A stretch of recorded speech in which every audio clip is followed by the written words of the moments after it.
The playoffs are here, and we're breaking it down in this episode of the Southern Utah Sports Report.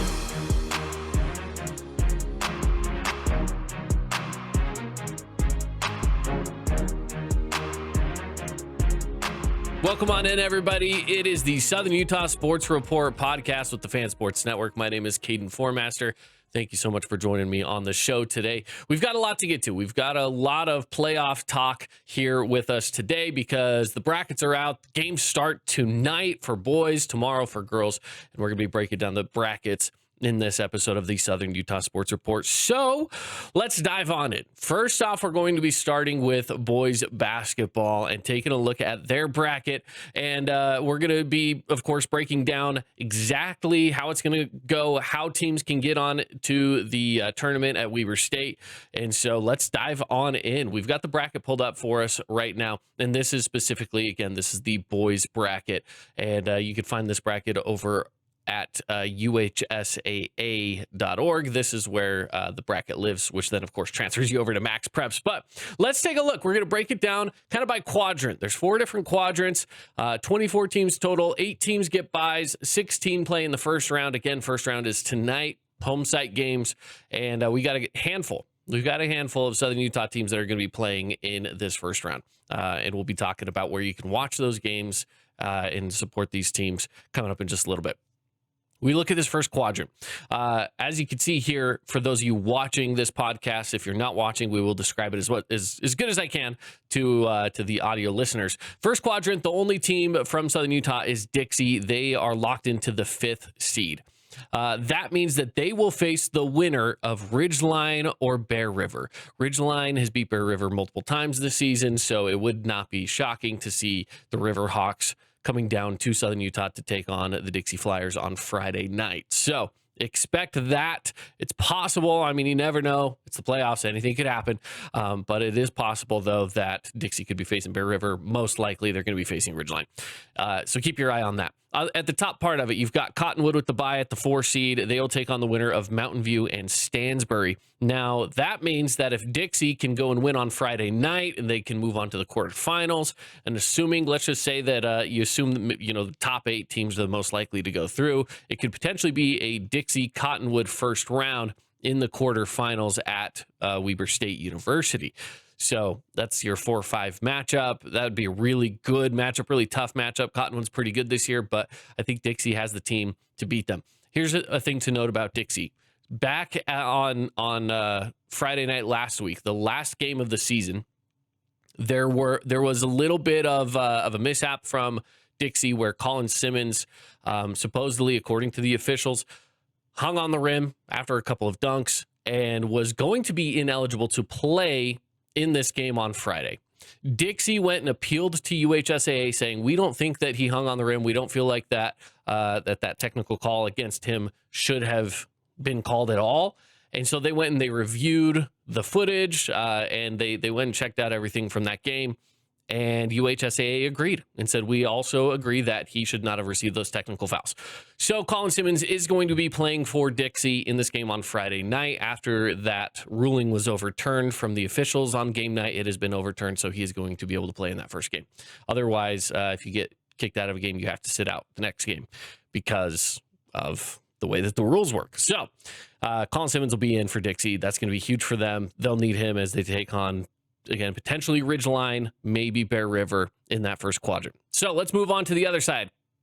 This is where we have another Southern Utah team, only one, Pineview, the 2 seed. Another team that's going to be getting the bye. They will play the winner of Green Canyon and Mountain Crest. Now, the interesting thing here is that this is a 15-18 matchup. Good chance that either side could win this game. We don't know exactly who Pineview is going to be playing.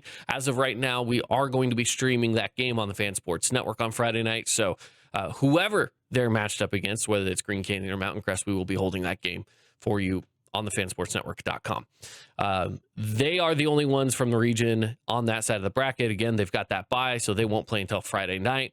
They will then, if they win that, will move on to the quarterfinals and then potentially face maybe Juan Diego, who they beat earlier this year. Preseason, they did beat Juan Diego. So if they were to match up again, how are they gonna play that? Pineview's been through some injuries this year as well. So, keep that in mind. It's not going to be an easy road for them, but they still have a very solid team. They're a 2 seed for a reason. They are a very good team. So Pineview Panthers have a good shot here at trying to make a run into this playoffs. As I mentioned, Juan Diego, 7th seed. They will face the winner of Timpanogos and Summit Academy. Timpanogos is good. They're difficult. They're a difficult team. There's a chance that Timpanogos beats Juan Diego.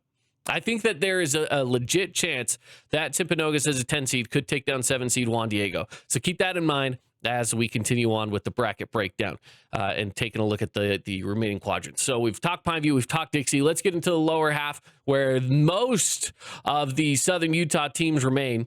And again, for those of you watching on YouTube, you guys can see the bracket breakdown here.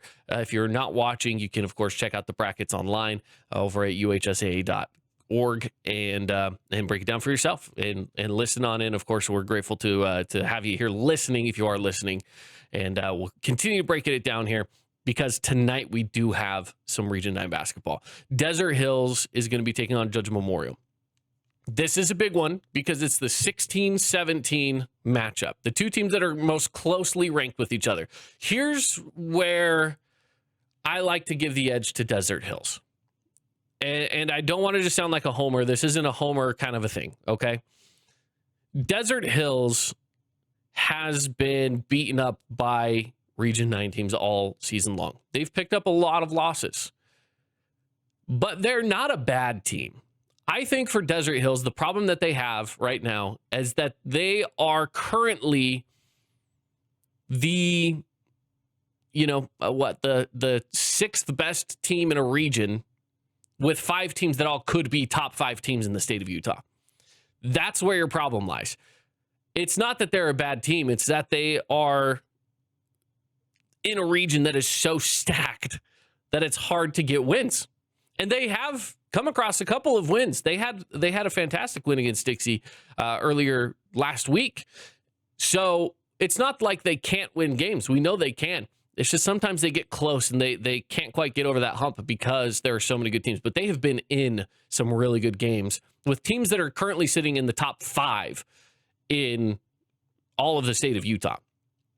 I think this is a team, Desert Hills is a team that's scrappy and they can win some games. Okay, I think they can win against Judge Memorial. It is a home game. We're streaming this on the Fan Sports Network. This game's also going to be on the radio, so listen in on 99.5 FM in St. George, 95.3 as well, or 93.1 if you're in Cedar City. This is going to be a big game. This is a big game. Judge Memorial being a private school is a little more difficult here because we just don't exactly know what they bring to the table. We haven't seen them play against schools that we could say, hey, this is how they're going to match up. Not fully, at least. It's always hard when you get some of these private schools in here, especially when you haven't seen them. So Desert Hills, I think they've got a chance. I do. I think they've got a chance. Now, if Desert Hills were to win this game, they would take on the 1 seed Provo. Provo is a team that we saw preseason playing against other Southern Utah teams. They've taken on Pineview and lost. They took on Dixie and lost. Now this team is really scrappy. They're good. They are well coached. They have one of the top players in the state of Utah. But are they beatable? Is there a chance for Desert Hills? I would say that there's a chance because weirder things have happened in high school basketball. I would say that Desert Hills more than likely is going to struggle. Don't get me wrong. I do think that they're a 1 seed for a reason. Provo's going to be a good team. They're going to be good. They're going to be hard for Desert Hills to try to get through to go to Weber State. But that doesn't mean it's impossible. It doesn't mean it's impossible. Like I said, Desert Hills has competed with some of the top teams in the state of Utah already. It's just been within their own region. They compete with Pineview. They compete with Crimson Cliffs. They compete with Dixie. They're competing with Hurricane and with Snow Canyon. They're competing with their own region, who are some of the best teams in the state. Why couldn't they go and compete with Provo, right? If you look at it through that lens, I'm not going to say they're going to go out there and win the game. I would say if we were to do betting lines in high school basketball, the line's going to be in Provo's favor. That's just going to be the case. But if Desert Hills is healthy, and this is all going to go down to, so Jack Openshaw had concussion protocols. He's kind of been in and out. As long as he's back and he's healthy, I think that's going to be a big key to this one for them to be able to try to win it. And then it's just team basketball. They've just got to be on their A game, and there's a chance. I'm not going to say that it's a big chance. I'll give them a chance. Let's go to the bottom part of this bracket. We go to Skyview as an 8 seed, will face the winner of Snow Canyon and Cedar.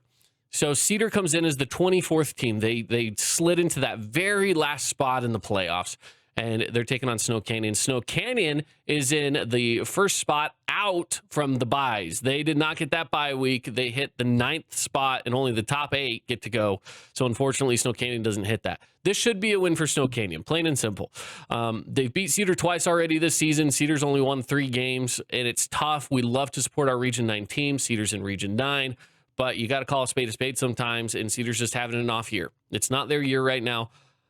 But you know what? They have been fairly competitive in some games, but they need to play complete 4 quarters, and we just don't always see that from Cedar, which is unfortunate. I'd love to see this be a little bit of a tighter game, and who knows, maybe Cedar can come up with an upset, but I expect Snow Canyon to win here. With that said, if Snow Canyon goes on to face Skyview, very much like what I said with Desert Hills, Snow Canyon is the lower ranked team. Skyview's the 8th seed, Snow Canyon's the 9th seed. I think that Skyview is beatable. I think there's a very good chance here that Snow Canyon wins this game. In fact, I would say if there's a money line on this game, I think it'd be in Snow Canyon's favor. I know it's a road game. I know they're the 9th seed. I know it's the playoffs. I would take Snow Canyon to be the team to go on to Weber State. I really would. That's just my personal opinion because I've seen Region 9 up close and personal. I've called a good handful of Snow Canyon games. I've been in the jungle multiple times this year to watch these guys play, and this is a team that can go out there and beat nearly anybody. You know, if they're clicking, if they're rolling on all cylinders, right? If they're firing on all cylinders, I should say, they are a team that could go out there and win against a team like Skyview, and they should. I think they should win against a team like Skyview. So we'll see how that's broken down for them. If they can get the win against Cedar tonight and then go and beat Skyview, I think it's possible. I would give Snow Canyon a good shot of making it to Weber State. Let's go to the final section of the bracket here for boys basketball. Crimson Cliffs is the 3rd seed team. They're going to get a bye. They'll take on either Murray or Uinta. I think they can walk through either of those 2 teams as well. Murray or Uinta. Those should be easy wins for Crimson Cliffs.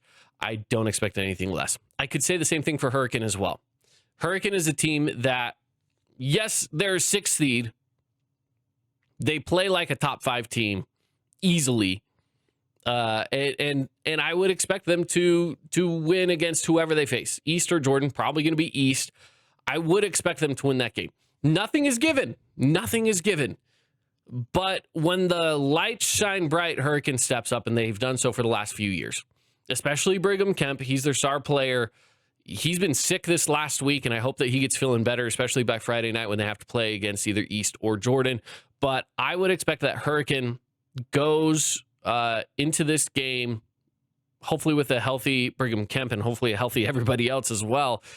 They should win this game. I think that they match up really well against just about anybody. They're one of the few teams in this region that has a true big man in Clyde Barrett. They have great guards. They have great shooting. They're a complete starting roster, and I think that's where they get the edge. The depth isn't fully there for Hurricane. I know that they maybe lack a little bit in that department, but the starters are doing so well for them. You got to give them that edge. You know, they are really, really good. Quinn Gubler is fantastic, especially defensively and facilitating.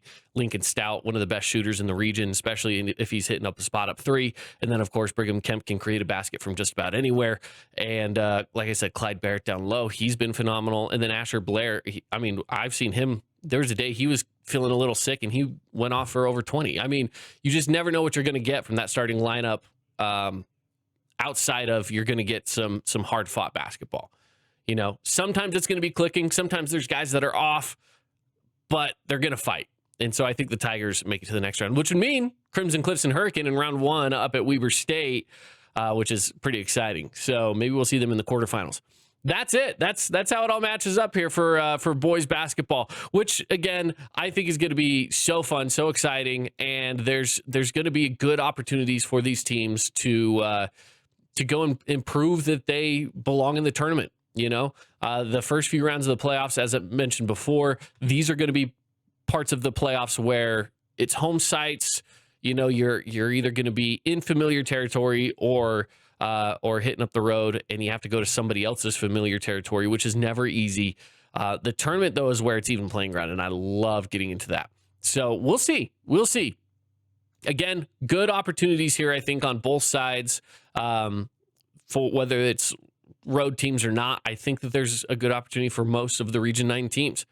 So it's going to be fun. It's going to be fun. Let's take a look at the girls bracket now. We're going to switch things around, taking a look at the girls bracket. Let's fire into the first quadrant here. Desert Hills gets a bye. They're the 4th seed. They're moving on. They'll face the winner of Judge Memorial and Bear River. Good chance that we're going to see Desert Hills, Judge Memorial, and boys basketball on a Tuesday night.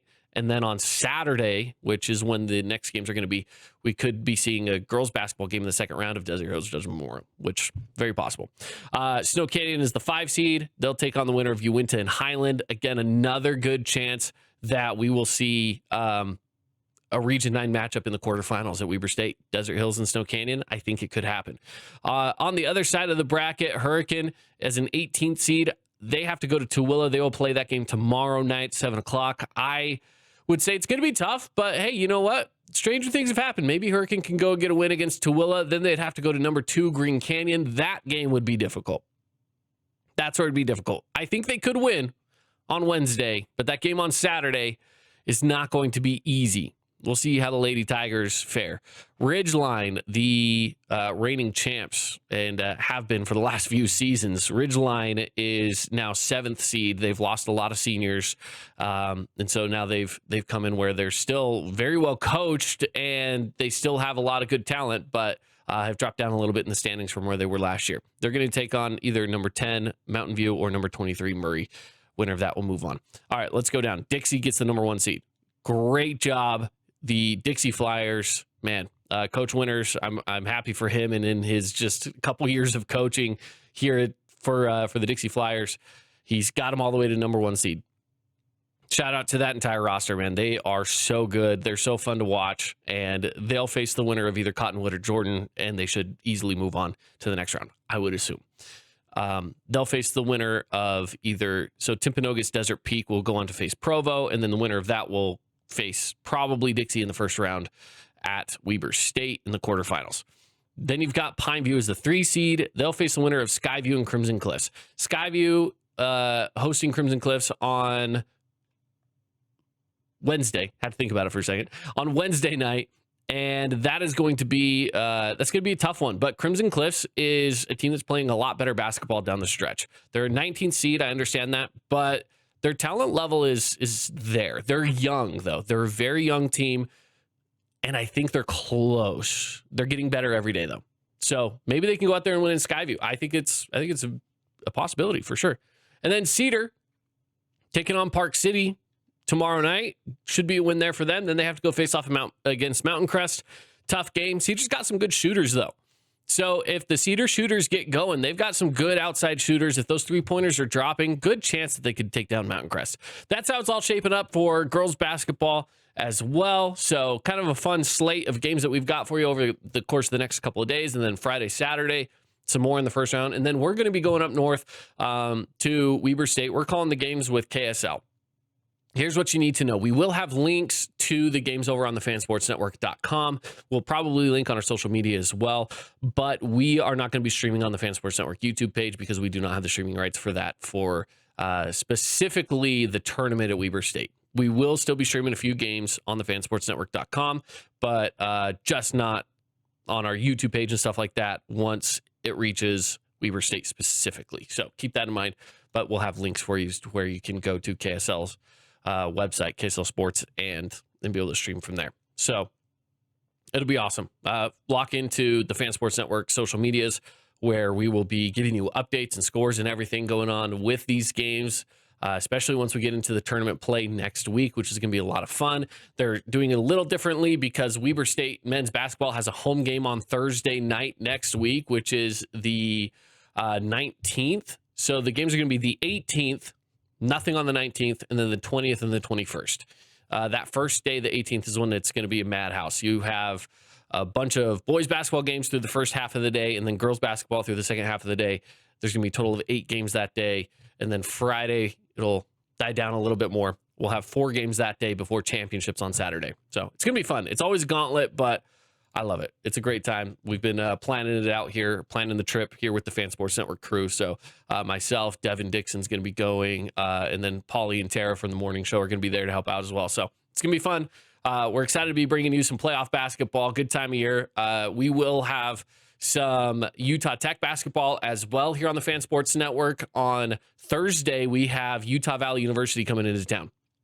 This is going to be a big game. This is the first game that Utah Valley University is going to have streamed on ESPN Plus since they went through that whole debacle that we talked about in the last episode. If you missed out on that, go back and listen to it. But Utah Valley University in some hot water with the WAC. They're trying to work some things out, but this is going to be their first game streamed since it's a road game since everything happened. So yeah, tune into that if you're listening here on the Fan Sports Network on a Thursday night. That's a great spot to be, or you can watch the game on ESPN Plus with Rod Zundel on the call there.